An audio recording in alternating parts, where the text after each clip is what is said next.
कवि जी 4 दिन भूमिका के अंदर बात लिखा था नहीं कैसे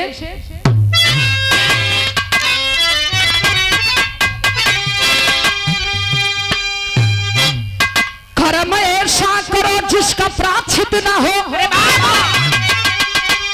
कर्म आदर्श है कर्म ही है भगीरथ, कर्म इंसान को विश्व विभूति बनाता, कर्म जन्नत भी है कर्म समझो है तीर्थ, कर्म से रामकृष्ण बुद्ध गांधी बने, कर्म से जिसकी घरे घरे में होती है पूजा, कौशल सफलता के कुंजी है जो कर्म जैसा जहां में नहीं कोई दूजा।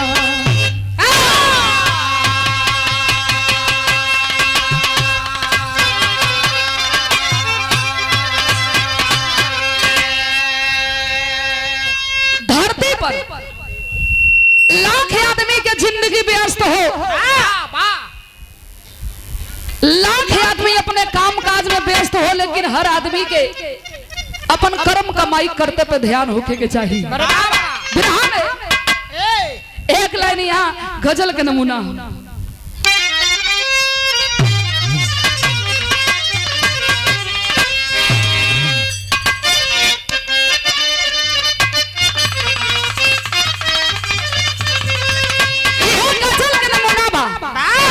आशिक अपने माशुका से कहे, चाहे माशुका अपने आशिक से कहे कि प्यार के मोड़ पे मिल गए वो अगर, कि प्यार के मोड़ पे मिल गए हो अगर, फिर से मिलने मिलाने करो,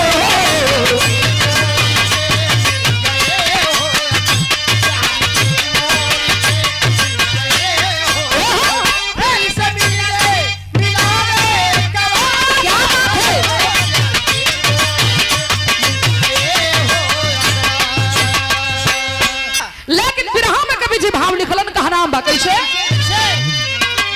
कि मिट जाएगी अरे मनोता वफायो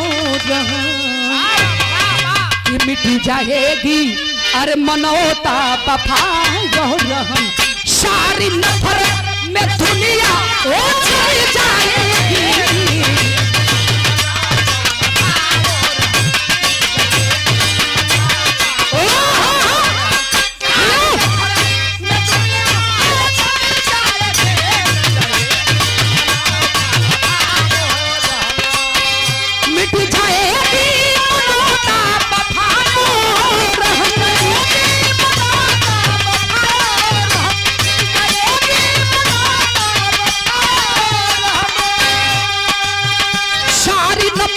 में दुनिया ये जल जाएगी,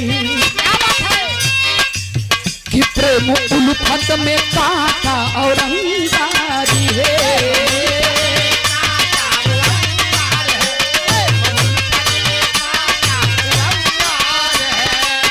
कि प्रेम उल्फत में कांटा और अंगारी है, ये मोहब्बत की मैया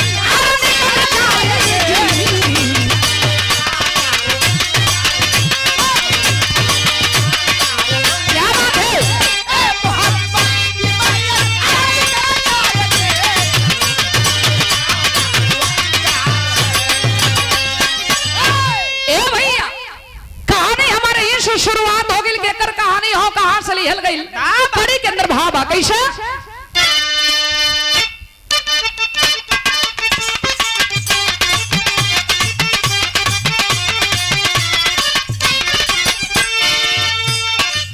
कभी की ओर से उसको दाग मन है, जिसके द्वारा वसुधा पे ये खिला चमन है,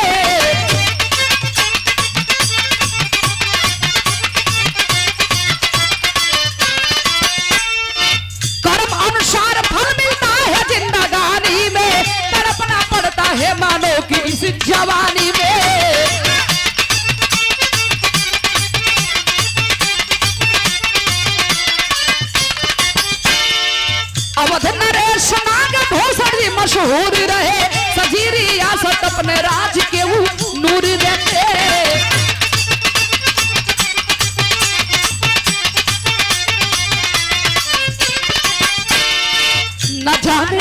कौन चूक हुई थी नजरिया में, न जाने कौन चूक हुई थी नजरिया में, न जाने कौन चूक हुई थी नजरिया में, न जाने कौन चूक हुई थी नजरिया में, थोड़ा होने लगी राजा के नजरिया में।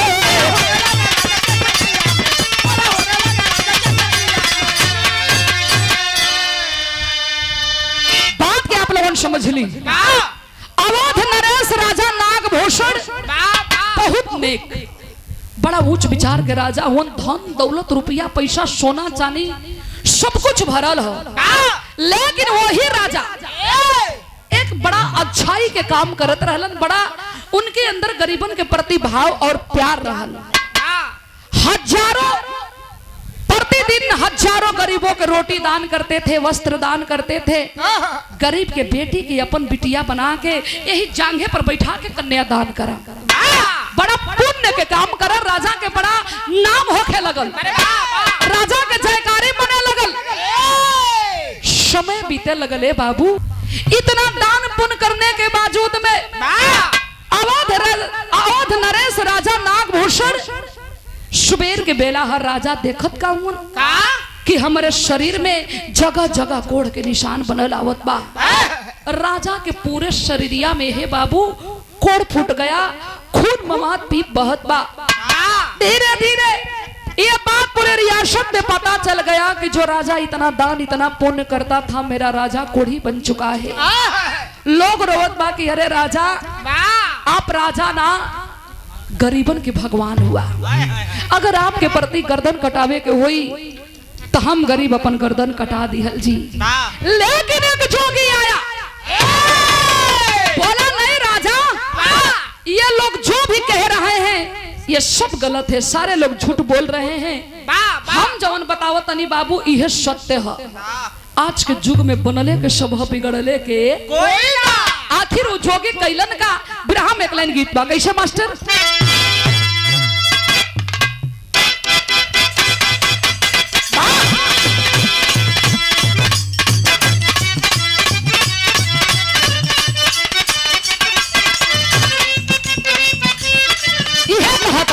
जोगी बाबा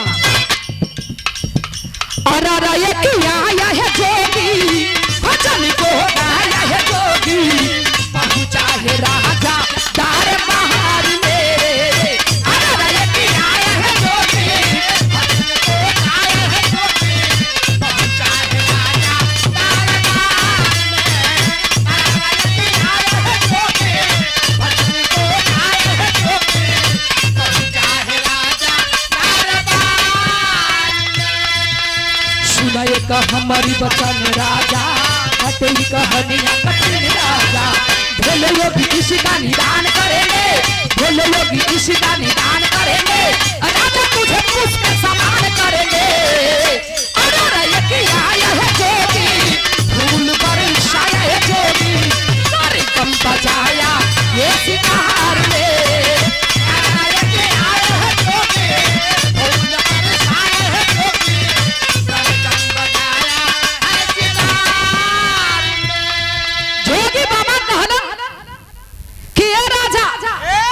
हम तीन बात बताई और हमारे तीन बात में कोनो एक बात अपना ले बा, तोरे शरीर के कड़ सही हो जी, लेकिन तीन बात हम तब बताई जब तू हमें 3 लाख रुपया देबा तब।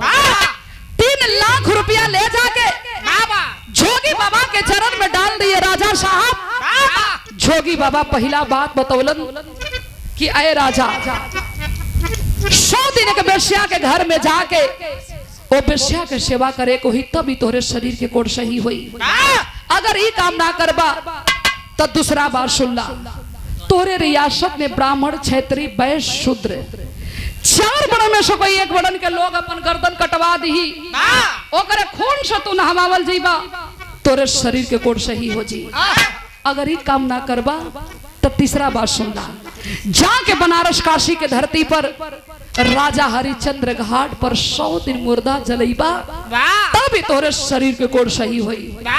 जोगी बाबा 3 बात बता के 3 लाख रुपया लेके चल देलन। राजा सोचो थोन कि गरीबन के खातिर हम अपन खून पसीना एक कैले बानी, तनी आज हमारा पर दुख पड़ल बा, हम तनी कई लोगन के परीक्षा लेके देखी कि हमरे दुख पर के सहारा बरत बा के तैयार होत बा। जोगी बाबा के बात सुन के राजा ऐलान करवा दिए ए बाबू, लेकिन राजा के ऐलान सुनते राजा के दरबार खाली हो गई। लोग आपस में बतियावत है कि अरे मर्दे अब ही ले तेरा जवा कोढ़ी रहल हा, लगत है अब पागल हो गई। जिंदगी रही तो बड़ा ऐसा तैसा राजा के दरबार मिली। राजा रानी बैठ के रोवत हुन, तब बोले एक 8 साल के गरीब के बेटा आके ऐलान करके राजा के दरबार में एक बात कहले हो। का बिरहा में एक लाइन गीत बा,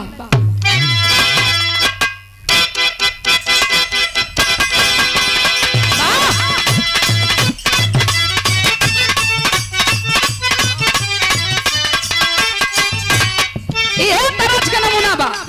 कौन लड़की अपने दुल्हार से फोने पर कहले बिया, का कहलस,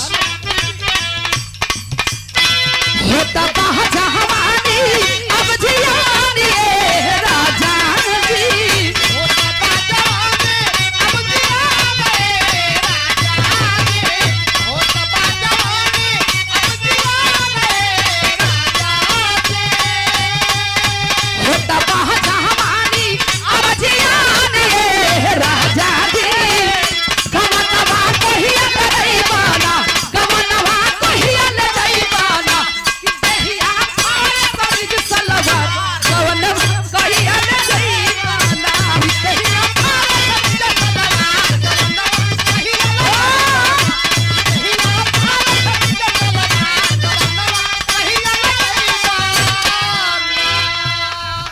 लेकिन राजा साहब बतावत होन कहले होन, राजा रानी रोवत होन त लइकवा जाके कहले हो, का कहलस, भूखा बाटे सब कर जिंदगानी ए बाबू जी, बाटे सब कर जिंदगानी ए बाबू जी, बाटे सब कर जिंदगानी ए बाबू जी, भूखा बाटे सब कर जिंदगानी ए बाबू जी, किसिरा है अपन कतई देना, किसिरा है अपन कतई देना, कि राजा हवा मोर दिलदार, सिरा अपन कतई देना, राजा हवा मोर दिलदार, सिरा अपन कतई देना, राजा हवा मोर दिलदार, सिरा अपन कतई देना। पाला है राजा, काट ला गर्दन ले ला हमार खून, 1000 प्रजा में से एक प्रजा हम मर्जी तो ए रियासत के लोग जी जइहन, अगर आपके कुछ हो गई तो हम गरीबों की जिंदगी कैसे चली। ये राजा साहब, राजा रानी रोवत हुए बाबू, लेकिन राजा के रानी जोन फूलमती रहली कली, स्वामी तेरी कोने बात के हम उठा लीजिए तलवार, काट लीजिए इसका गर्दन, जल्दी आप ठीक हो जाए स्वामी। जब इतना बतिया राजा साहब सुन ले हुन, रानी के बात सुन के राजा के तलवे के नीचे से जमीन खिसक गया, आंख में आंसू आ गया। राजा कहते हैं कि अरे रानी तुम्हारा दिमाग ठीक है ना, अरे पगली अपने सुख स्वार्थ में एक गरीब के गर्दन काटी, नहीं रानी ऐसा ना हो सकेला। आखिर राजा साहब कैलन का टेरी के अंदर भाव हो मास्टर,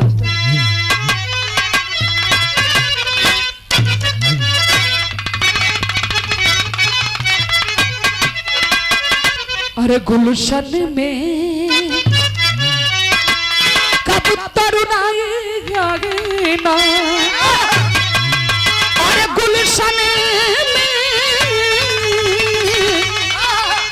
अरे गुलशन में कब तरुणाई गागीना, मधु में मिलिंद मंजू कबले ही यगड़ाई रे यगड़ाई रे यगड़ा। राजा सोच गई कि ना हम बेश्या के घर में जाई, ना कोनो गरीबन के गर्दन काटब।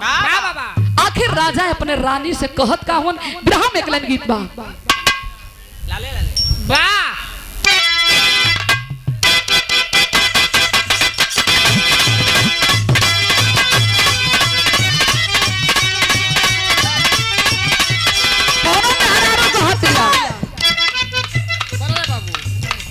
पूरे पूरे तोहरा पर चढ़ गइल बाटे, दिखिया जवानी के के भर गई बाटे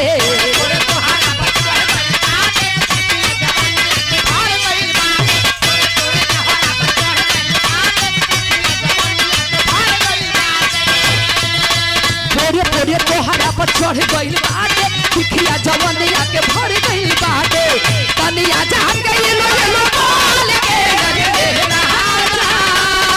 कनिया जा कुर्ता खोल के कनिया जा कुर्ता खोल के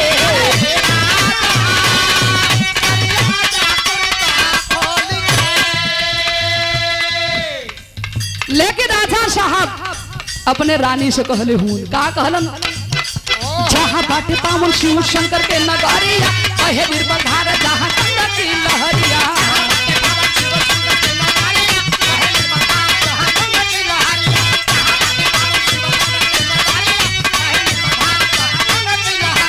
जहाँ बाबा बौड़ा हलू के नाम आए रे बाबू जहाँ बम बम भोले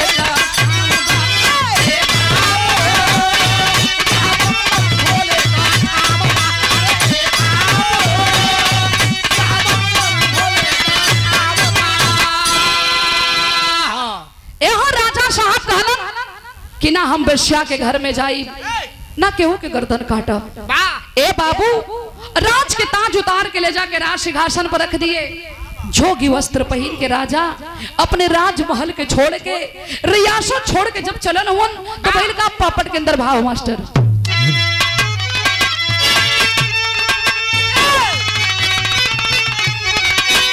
चले राजा भूषण अरे तज के काशी नगारी में आली हले यापन कोढ़ी वाला तनवा काशी नगारी में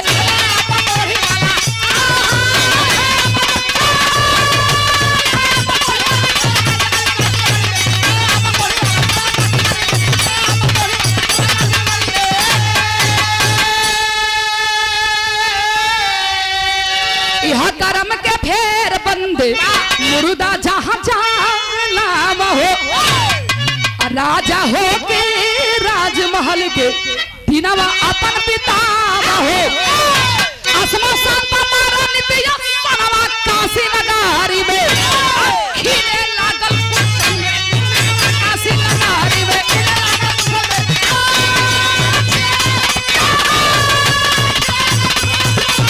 क्या बात है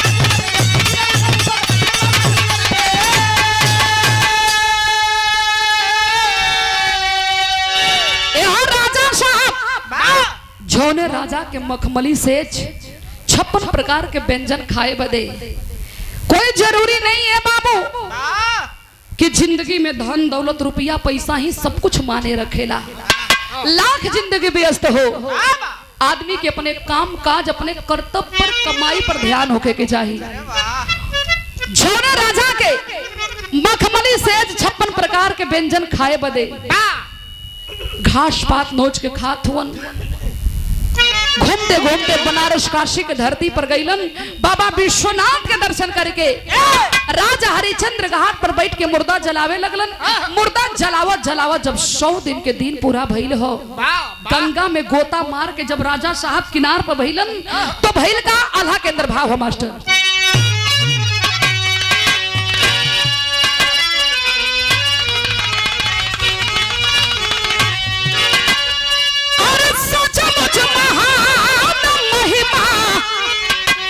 नगारी के जहाँ पे असाना वाला गवल त्रिपुरा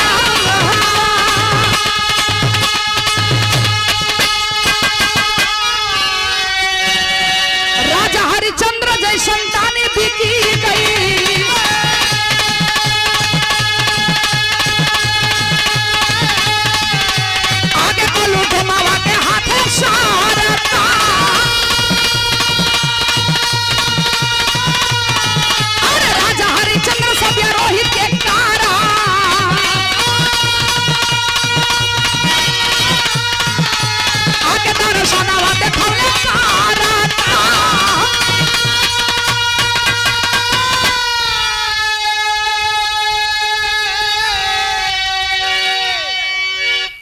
बारे मास्टर साहब। अरे वाह वाह। ए हर राजा सोच गलन कि जब हमारे शरीर के कोड सही हो गई तो रानी से हम वादा कैले रही, चल के अपने वचन के हम पूरा कर दी। राजा के महल की ओर तैयारी बना के राजा जब चलल हुआ ने के पैर महल में तो पड़बे कैल। थबले रानी आवाज देती है, खबरदार राजा, वहीं रुक जाइए। हमरे ना जाने में कौन ऐसा पाप कर भइला हो कि तोहे कोढ़ी की जिंदगी जिए के मिलल। तब राजा कहले हुन, का कहलन?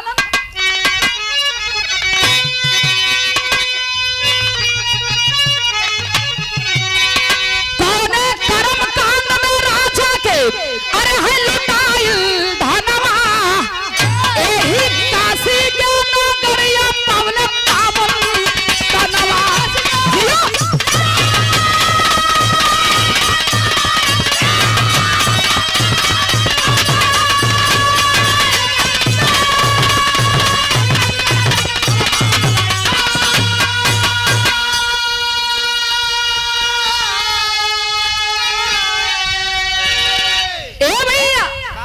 वही राजा साहब 7 गांव खुशी में दान कर देलन।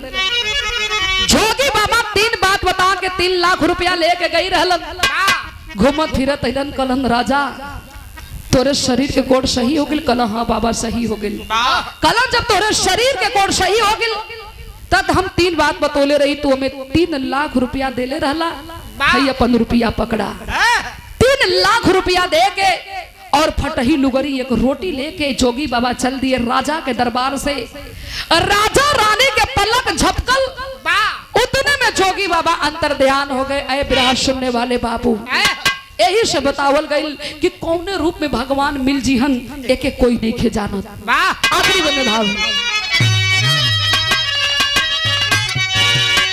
पत्तू छाए पर पुंज से निकली विमल है ज्योति, काशी बुल्लू चमका चमन में अरे बन के हीरा मोती, गुलशन में कब तक आई आ गई ना